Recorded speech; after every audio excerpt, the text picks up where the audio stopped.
Welcome to the deep dive. Great to be here. We take source material, dive right in, and pull out the key insights for you. Yep. Today we're exploring, well, maybe a slightly unexpected part of the health market. That's right. Nodoame lozenges.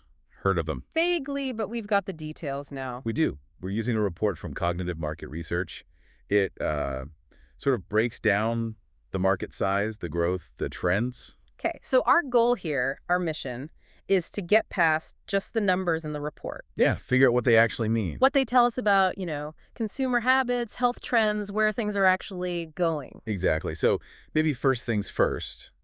What exactly are Nodoame lozenges? Good question. The source says they're basically throat soothers. Right, but often with like herbal or functional ingredients mixed in. So kind of where traditional remedies meet modern Yeah, wellness trends. precisely. That intersection. And it sounds like it's a pretty decent-sized market globally. Oh, yeah, definitely not small. The report pegged it at $462.9 million back in 2021. Okay, 462.9 million. But you mentioned growth. Right, that's the key bit. It's projected to climb to $588.8 million by 2025. Wow, okay. And then a pretty big jump to $952.7 million by 2033. Almost $1 billion by 2033. Getting close. That works out to a compound annual growth rate, a CAGR of 6.2% for that whole period, 2021 to 2033.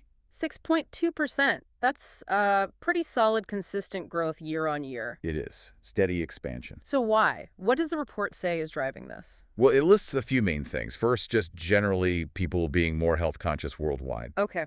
Second, this rising interest in natural and herbal remedies. These lozenges fit right into that. Right into that niche. Then there's the predictable demand, during cold and flu season. Always helps. Sure, the seasonal bump. And finally, they're just easier to get now. Wider access through e-commerce, not just pharmacies or supermarkets. That combination. People want natural stuff, and now it's easier than ever to click and buy it. Exactly. But, a global number can hide a lot. We need to look at the regions, right? Absolutely. Where is the growth really happening, and why? Is it the same reasons everywhere? Let's break it down. Where does the report start? North America. Yep, North America. The market there was $82.9 million in 2021. Okay. And it's forecast to reach $166.5 million by 2033. So that's a 6% CAGR for the region overall. 6%. And within North America, the U.S. must be the biggest chunk. It is, yeah. Projected to hit over $109 million by 2033. And interestingly, the report links that partly to vocal care awareness. Vocal care, not just sore throats. Yeah, singers, speakers maybe, plus the usual seasonal stuff. Interesting angle. What about Canada and Mexico? Canada actually shows a bit more gross momentum, a slightly higher CAGR at 6.7%. Oh, okay. Starting smaller, obviously, but growing to $37.1 million. Mexico's close behind with a 6.3% CAGR, reaching almost $20 million. So pretty healthy growth across the board in North America, just slightly different rates. Seems like it. Solid expansion. Okay, let's hop over to Europe. What's the picture there? Europe started a bit bigger than North America at $109.2 million in 2021. Right. Projected to hit $218.7 million by 2033. That's a 6.1% CAGR.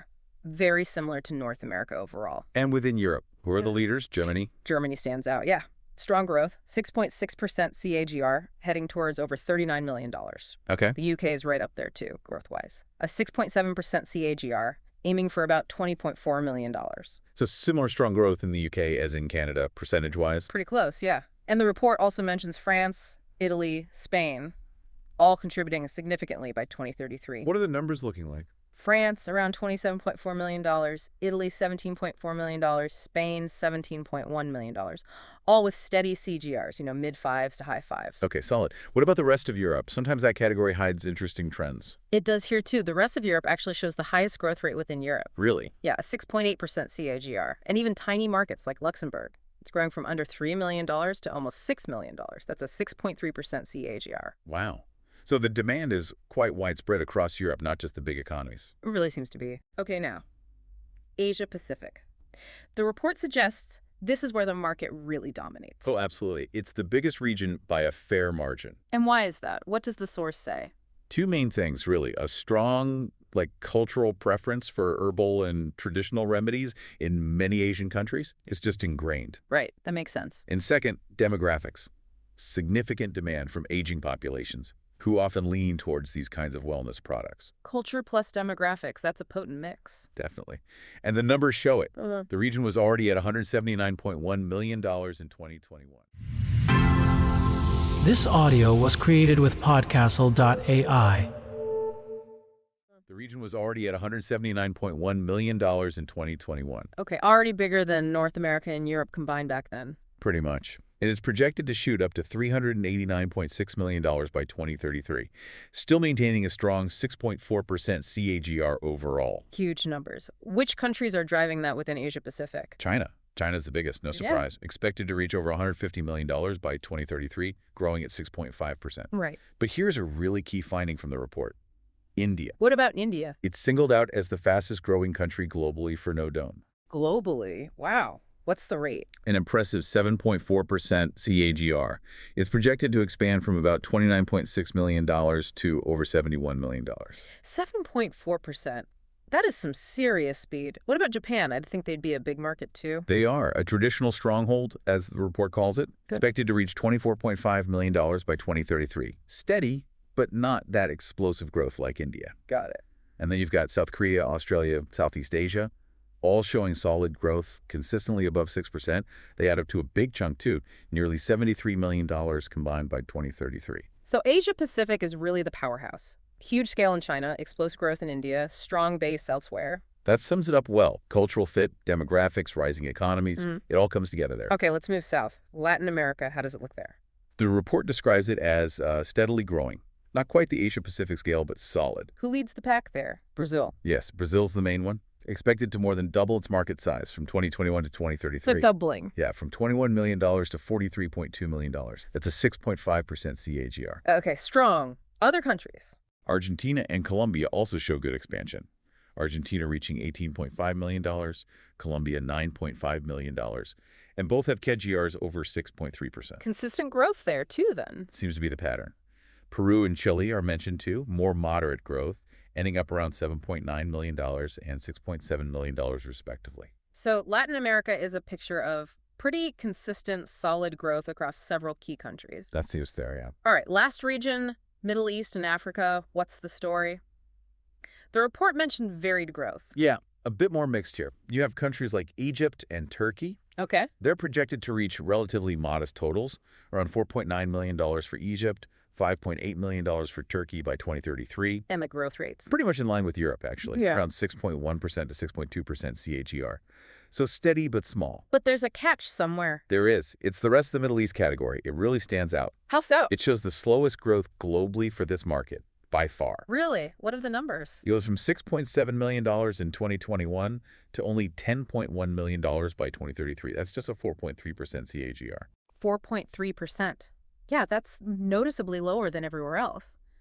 Does the report suggest why? It offers possibilities, maybe regulatory hurdles for herbal products, or perhaps just lower consumer uptake of this specific format compared to other regions. Less cultural fit, maybe? That's fascinating. It really shows how local factors, regulations, specific preferences can really affect a global trend, doesn't it? Absolutely. Even if the overall drivers like health consciousness are global, the local context clearly matters a lot. So if we kind of zoom back out and put it all together, what's the big picture from the report? Well, it's a market to vanilla. Nodoame lozenges experiencing solid, pretty widespread expansion. Right. And it's this interesting mix, isn't it? You've got mature demand in places like Japan and Germany, but then also this really high growth momentum in places like India, Southeast Asia, parts of Latin America. A balance of established and emerging. Exactly. And the report also suggests future growth will be helped by, new flavors. Okay, innovation. Adding more specific functional ingredients, maybe beyond just soothing. Like vitamins or specific herbs. Could be. Yeah. And just making them even easier to find and buy. Expanding retail access. Makes sense. Keep innovating. Make it easy to get. Pretty standard growth levers. So, okay, we've gone through a lot of numbers. Regions, growth rates for throat lozenges. Why is diving this deep into this specific market useful for you listening? Well, I think it's because it's like a small window onto bigger things. How so? It's not just about throat drops, right? Yeah. It tells you something specific about how much consumers are leaning into natural products. Sure. how demographics, like aging populations, are shaping demand for certain types of wellness items, Yeah. and how e-commerce is changing even these quite niche markets. It gives you a concrete example of these bigger shifts. It's like a case study, almost, showing how that trust in maybe traditional approaches combines with modern convenience. Then creates real economic value, sometimes in places or products you wouldn't immediately think of. Yeah, definitely. So wrapping this deep dive up, this look at the Nodoame lozenge market, based on that cognitive market research report, Yeah. it really paints a picture of a maybe quiet but definitely significant growth area in the health sector. Driven by those specific consumer desires and regional patterns we talked about. Right. So maybe a final thought for you to chew on, something the report touches on. Okay. When you think about how this market is driven by things like the preference for natural remedies Mm-hmm. and how it's looking towards future factors like more functional ingredients, what does that suggest Suggest about. about how people, maybe everywhere, are thinking differently about managing their everyday health, their Yeah. wellness? Right. How our approaches are evolving. It's definitely more than just about a sore throat, isn't it? Exactly. Something to consider. Definitely. And that brings us to the end of this deep dive. Okay, let's unpack this. Welcome to the deep dive. We're diving headfirst into a market that seems maybe incredibly niche, perhaps a bit old-fashioned if you're looking from the West, but it's actually going through some, well, pretty dynamic shifts. We're talking about the world of Nodoame. And just so everyone's on the same page, Nodoame, these are those throat lozenges or candies, really popular across Asia. You see them everywhere in Japan, Korea, Taiwan, places like that. Exactly. Think of it as sort of traditional wellness meeting everyday candy. And we're not just winging it here. We're drawing insights straight from excerpts of a market research analysis.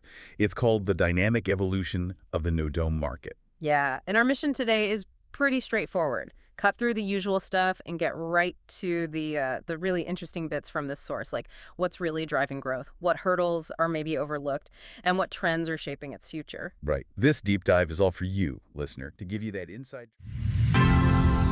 This audio was created with podcastle.ai. Future. Right. This deep dive is all for you, listener, to give you that inside track on why this specific market is, well, surprisingly buzzing right now. What I find really fascinating, actually, is how this product, which is so, rooted in tradition, Yeah. how it's proving to be so adaptable. It really is. So, okay, let's jump into the drivers first. What's actually fueling this market? The source points to something that sounds simple, but it's powerful. Yeah. Just an increase in common throat issues. That's right. And it's more than just, the usual seasonal colds. Think about pollution in cities or even just vocal strain for people talking all day, teachers, call center workers. Nodoame offers that quick, accessible bit of soothing relief people often reach for first. Plus, there's a deep cultural connection here, isn't there? Especially in Northeast Asia.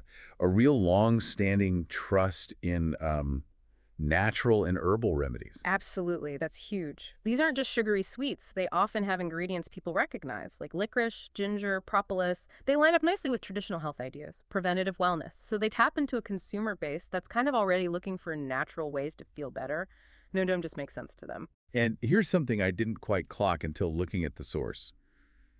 This growing focus on vocal health, not just singers or actors. It's true. The report mentions professionals who use their voice a lot. You mentioned call centers, but also live streamers, online teachers. They're looking for daily ways to keep their throat comfortable, not necessarily medicine, just maintenance. And Nodoame fits right into that little niche. Gentle, easy. Okay, but it's definitely not all smooth sailing for this market. The analysis is clear about constraints, too. The big one seems to be its limited footprint outside its home turf in Asia. Not so well known. Yeah, that's a major barrier. Huge popularity in Asia, but relatively unknown in, say, Europe or North America. Building that brand awareness from zero in new places costs a lot, and you bump up against cultural differences, too. And when it does try to expand, it runs smack into some really tough competition. Exactly. Think about cold and flu season in the West. People often go straight for the big pharmacy brands, the ones with strong clinical claims, doctor recommendations. Nodoame, often seen as milder, more traditional, has to fight hard just for shelf space, let alone consumer trust against those heavily marketed products. And navigating all the regulations sounds like a bit of a headache as well. Oh, it is. Because Nodoame sits in that slightly gray area, right? As a food, candy, a health product. So manufacturers face this maze of different labeling rules, marketing restrictions, country by country. It can really limit what health benefits they can even mention, making going international legally tricky and expensive. So with all that, how is the market actually managing to grow and change?